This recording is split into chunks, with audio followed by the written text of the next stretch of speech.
There are new developments after the College Board said last week that AP Psychology was effectively banned in Florida. Well, late Friday, the Board of Education released a letter saying they were not discouraging districts from teaching the course, but rather believed the course could be taught in its entirety. This is a back and forth that has sparked confusion and concern with parents and educators. Reporter Sophia Hernandez speaks with them and shares what we can expect moving forward. Parents of high schoolers who have their child returning to the classroom this week are still unsure if their child will be able to take College Board's AP Psychology course. I feel like we have to do everything that we can do to keep him competitive. And traditionally, it wouldn't have been a problem. But now I feel like I'm fighting against the governor and the Department of Education. Judi Hayes' son is in the 10th grade. He's taken AP courses in the past year. This year, he was set to take AP Psychology. However, last week, College Board said Florida school districts were told by FDOE they could only teach the course if they excluded content concerning gender and sexual orientation.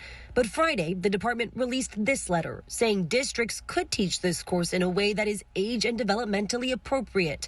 But Judi's fear is even given the green light, districts will be weary. They want to be able to offer this class, but they can't expose their teachers to prosecution, even though the law is patently ridiculous. The rules Judi is referring to were approved back in April, stating that those in 4th through 12th grade could not be taught about sexual orientation or gender identity unless such instruction is either expressly required by state academic standards or as part of a reproductive health course or health lesson for which a student's parent has the option to have his or her student not attend.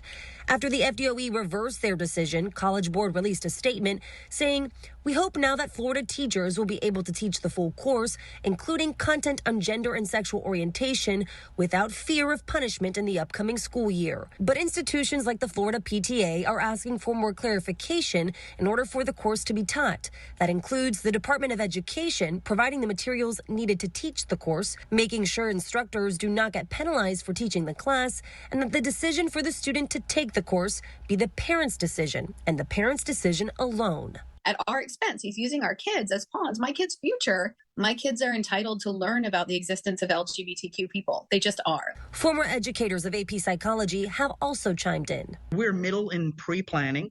2 days from now, all the kids are coming back, and they are still not trained on exactly what is appropriate, what is not appropriate, what is considered developmentally appropriate for high school kids, right?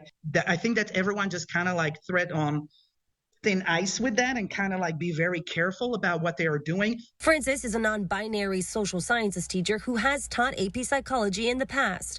Francis points out while the state says they are not denying any districts from teaching the course, they did state that College Board may withhold the AP designation from this course in Florida and that there were other advanced course providers like IB and Cambridge who will provide psychology courses. I taught IB Psychology before, which is an excellent program for psychology.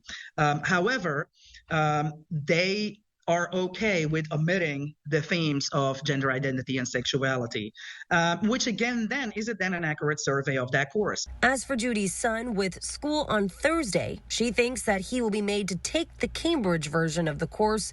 She's worried about the bigger picture. For the families for whom a 6-hour AP class credit is transformational and is life-changing, whether it's, my kid who might want to go to an Ivy League school or the kids who are just barely scraping by and need that leg up to be able to obtain an education.